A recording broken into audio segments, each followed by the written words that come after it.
from pardoning a criminal only for them to go on to commit the most disturbing murders ever seen, pardoning Mossad criminals, and also freeing drug kingpins. If you look back at presidential pardons, it begs the question where these pardoned criminals are today. Where did they go, what did they do, and what actually happened to them? Well, the truth is disturbing to say the least. Let's begin by going over one of the most recent pardons given this year to Ross Ulbricht.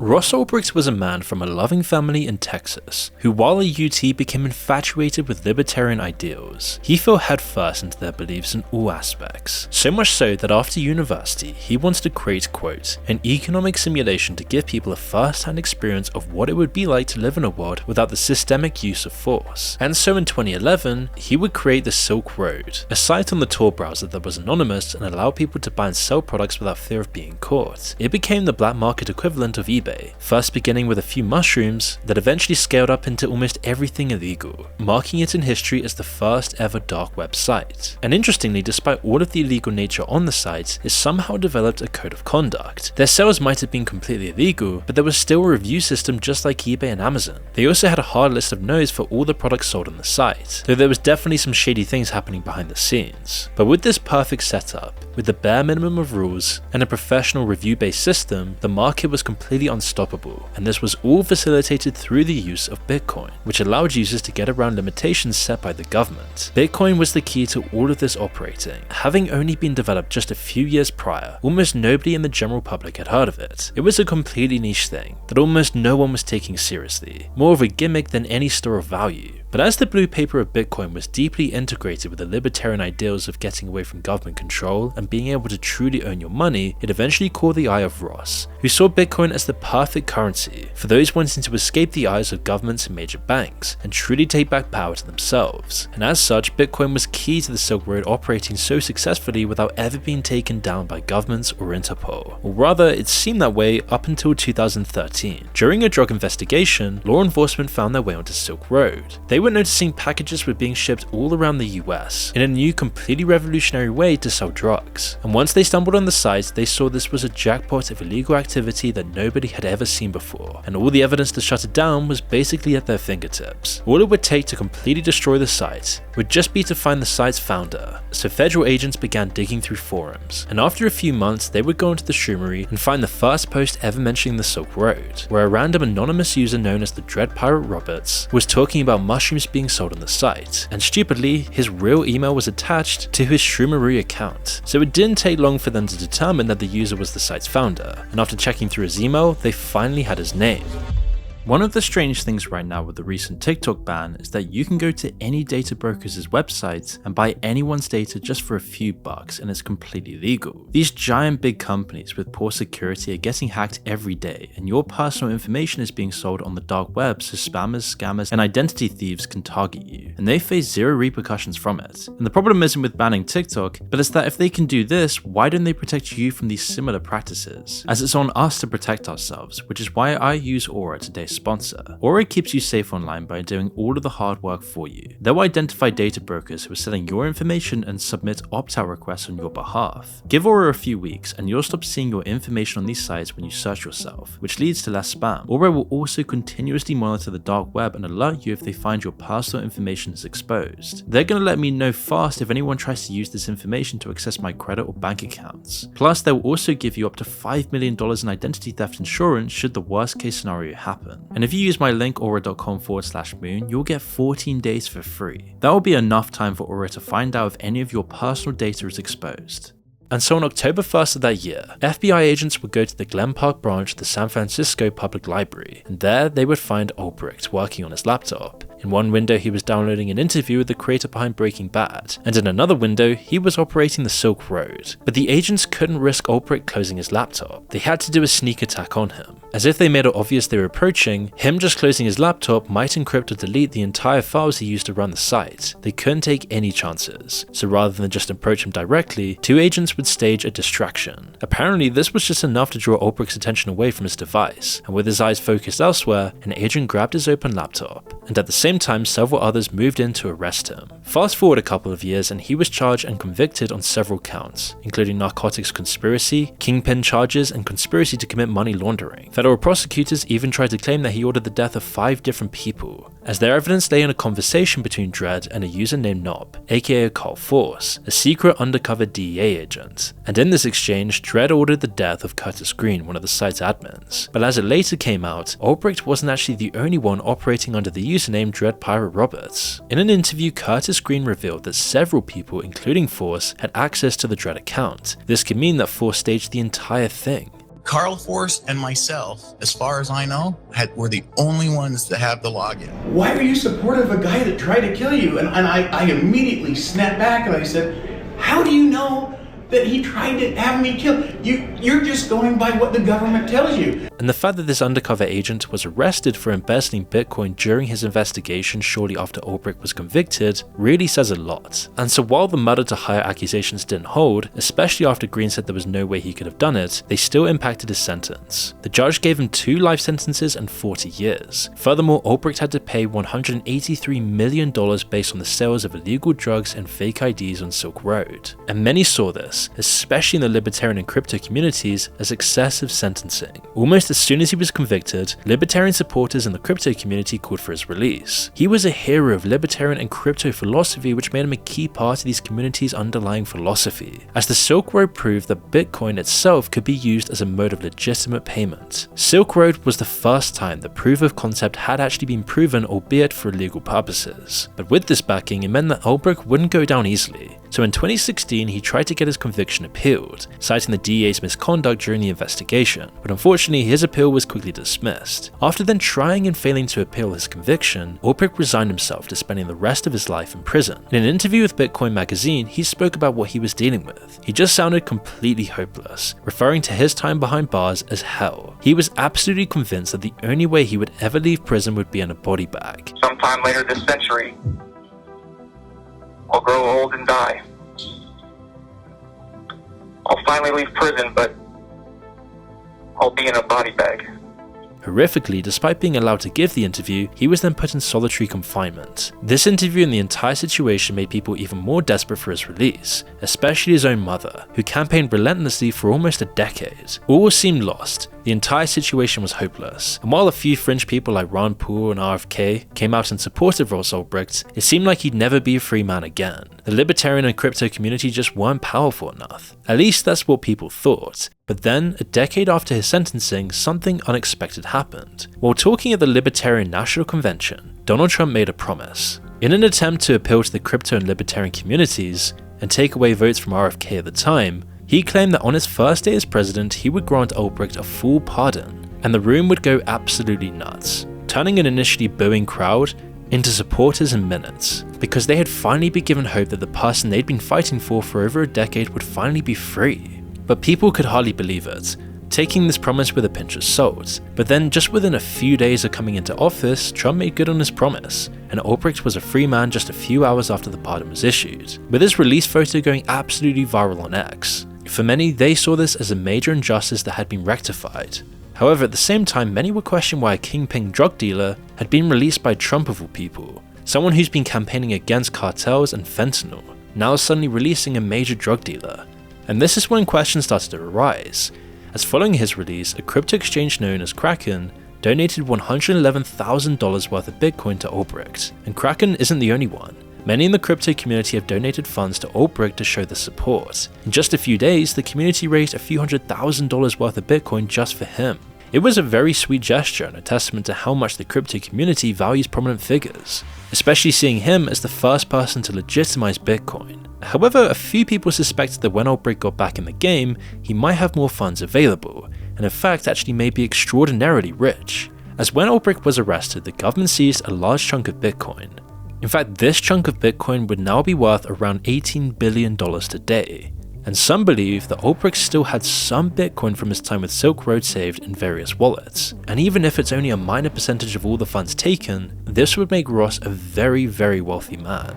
However, this was just speculation, a theory with no backing. That was until Conor Grogan spoke up. Conor is a Coinbase executive famed for tracking down forgotten cryptocurrencies, and the crypto community considers him crypto's Indiana Jones. If Ulbricht had other funds available, Conor would sniff them out, and sniff them out he definitely did. As soon after Ulbricht was freed, Conor found about 430 bitcoins stored across several wallets, and if Ulbricht had the keys to these wallets, he would now have access to about $47 million. While Conor doubted he still had access to these keys, many suspected otherwise. The guy is clearly intelligent, and he was obviously deeply invested in the crypto community, and just like anyone who's deeply invested in crypto, it's pretty certain he would keep his keys secure. And with this information, even more people started questioning Trump's decision. Yes, Ulbricht's conviction was massively excessive, especially since he was only responsible for creating the site, but was a full pardon the best way to handle the situation? How much money does Ross Ulbricht really have hidden behind the scenes? And was he really as innocent as his supporters made him out to be? Well, at this point, Ulbricht being set free has two possible outcomes. His story could restore faith in the necessity of the presidential pardon, working to remind people of the dangers of jumping to conclusions and excessively sentencing people that really don't deserve it. And with this pardon, he'll probably make the rounds on a podcast tour and enjoy all of the money that he's been donated along with the stuff in his wallet. Or could this end up going the other way?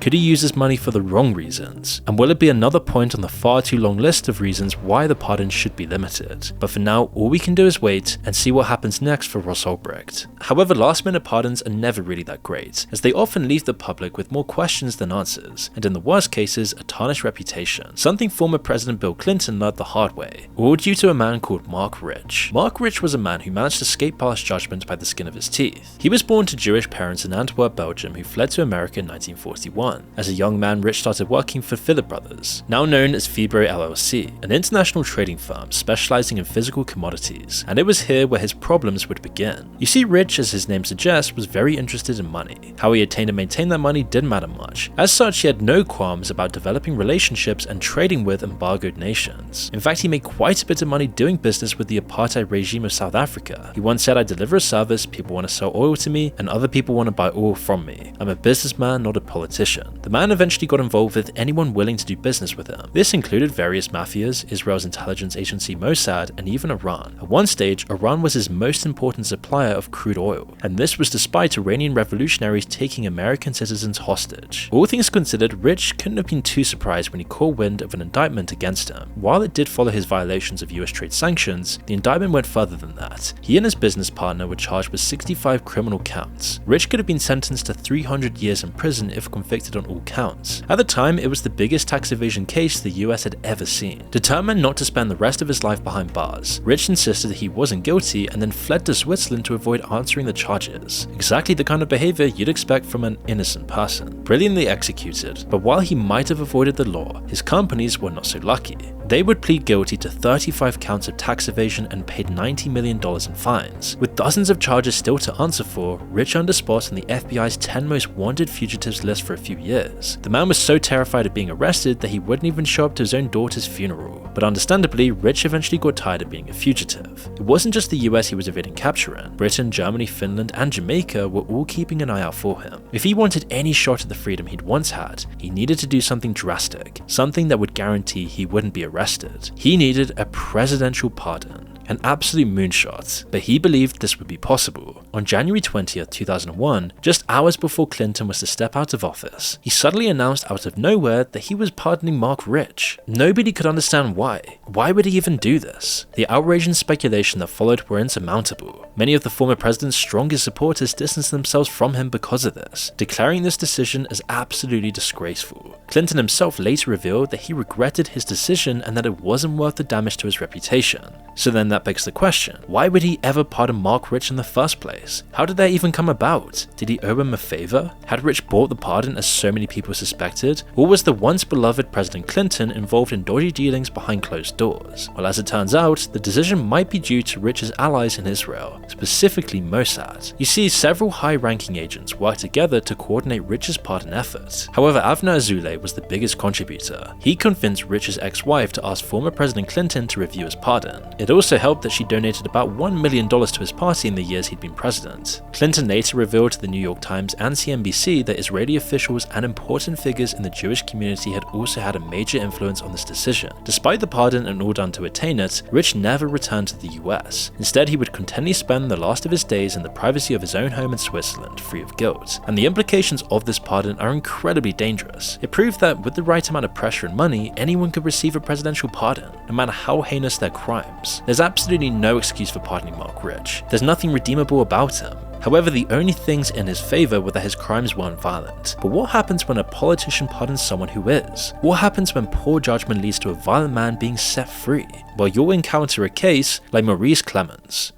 Maurice was born and raised in Marianna, a small town in Arkansas that collapsed after riots broke out a year before his birth. Hoping to find better work, his father moved the family to Washington State. There, his mother saw an opportunity to escape the life she built with her husband. She settled in Little Rock, where Clemens' life would take a turn for the worst. In a few months, he dropped out of school, punched and robbed a woman, and even broke into a state trooper's home. He was eventually arrested, and he made his own life even more difficult by behaving violently during court appearances. At one point, he had to be shackled and seated next to an uninformed officer because he threatened the judge. By the end of his hearings, he'd been convicted of 8 felony charges and sentenced to 108 years in prison. But even behind bars, he was causing problems. During the first few years of his sentence, he got in trouble for battery, sexual assault, theft, doing drugs, and carrying weapons. While he eventually did calm down, there was no denying that Clemens had issues. After 10 years, he could no longer stand the idea of living out the rest of his days in a cage, and so he would attempt to appeal to the then Arkansas governor's sympathy. In the petition to the governor, he expressed remorse, explaining that he'd fallen in with the wrong crowd. Furthermore, he regretted that he hadn't been around for his mother when she died. Pulaski County Judge Marianne Humphrey backed his petition, feeling that the initial sentencing was excessive. However, others would push back, believing that Clemens deserved the full sentence. Among those who rejected Clemens' appeal was Mark Fraser, an attorney who prosecuted Clemens originally. He argued that a person who received such a lengthy sentence without committing murder had to be, quote, a bad little dude. He further argued that Clemens would continue to be violent if he was ever released. But the governor ignored these concerns and went ahead with the pardon. So in 2000, Clemens' sentence was reduced to 47 years,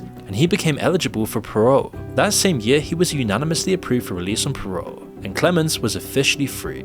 But you think after such a heartfelt letter, after all the time spent in prison, he'd take steps to improve himself. However, the governor's poor judgments became clear not even a year after Clemens' release. In March 2001, he committed aggravated robbery and was sentenced to 10 years in prison. The charges were eventually dismissed in 2004 after too much time had passed. It seemed that he'd been scared straight by the possibility of going back to prison as Clemens started making some better choices. He established a business, got married, and even bought several houses. It all seemed perfect. He was the ideal person to be pardoned. And now Clemens was living the dream with his wife, running a thriving business and avoiding trouble with the law. However, behind closed doors, Clemens' life was actually collapsing, much like the small town where he'd grown up. It's difficult to pinpoint exactly, but it seems the collapse started in May 2009. That month, there were several reports of Clemens throwing rocks at houses, cars, and people. When an officer arrived to question him, Clemens assaulted him, as well as the second officer who arrived on the scene and tried to de-escalate the situation. He was then subsequently charged with 2 felony assault charges and 2 felony malicious mischief charges.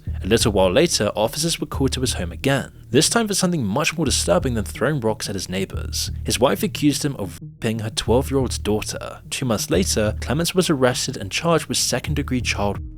Now, his mental state at the time of his arrest was questionable. He'd been referring to himself as Jesus Christ and the Beast for a while, and once even declared that he could now fly. Concerned, the court ordered a psychic evaluation, and 2 psychologists would question him. During this evaluation, he revealed that he'd been having disturbing hallucinations. While he was deemed mentally fit to stand trial, the psychologist also declared him dangerous and likely to commit future criminal acts. Even so, he was released after paying bail, and then a few days later, he was celebrating Thanksgiving with his family. Rather than saying what he was thankful for, Clemens revealed that he had plans to kill people. Cops, children, and random people at an intersection. And his family didn't even do anything to stop him.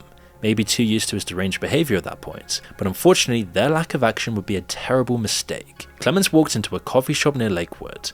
Inside were 4 police officers quietly doing paperwork before their shift started. They'd never interacted with Clemens. They'd never been involved with any of his arrests. They were just 4 random officers preparing for their day. A woman working at the counter greeted him as he came in, but he had a blank look on his face. Wordlessly, he then turned around towards the officers, pulled out a gun, and started shooting. Having no time to react, they were killed instantly. The third officer, Ronald Owens, tried to draw his weapon but was shot in the neck. It was only Officer Greg Richards who managed to return fire before succumbing to a shot in the head. Clemons was wounded and fled the scene, leaving a trail of blood, video footage, and an eyewitness to his crime. Cops scrambled over the scene of an ambush, searching for the shooter of 4 police officers, 3 male, 1 female, who were killed while sitting in the suburban Tacoma coffee shop.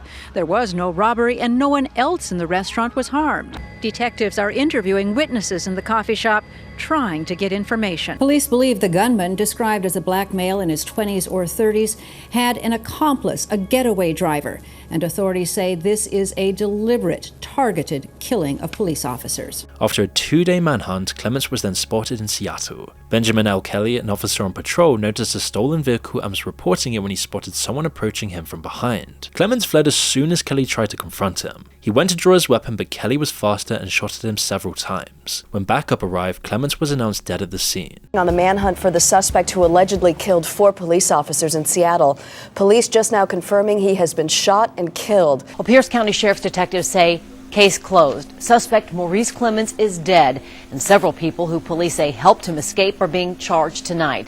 Clemmons was the man who executed 4 police officers at a Lakewood, Washington coffee shop Sunday morning.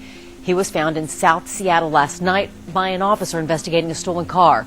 When Clemons didn't cooperate with that officer's demands, he was shot and killed. Many blame the Arkansas governor for the officers' deaths. According to the Seattle Times' Jonathan Martin, the governor's apparent failure to review Clemons' prison file had led him to fail those 4 officers and their families. You could argue that politicians can't be blamed for not knowing the future, as the governor had no idea what would happen. However, you can't deny that Clemons had already proven himself as a very dangerous guy, already several times before he was pardoned. It almost makes you question if the governor enabled Clemons' release because he was sympathetic to his story, or just because he was looking to swing a vote. And if that was true, that would be a major moral crime. Now, we may never know the answer to this, but one thing is for sure, pardoning Clemons was the worst decision the governor made. The disaster of a pardon lies in the politician not vetting someone enough. The more politically motivated the pardon, the more likely things are to go sideways.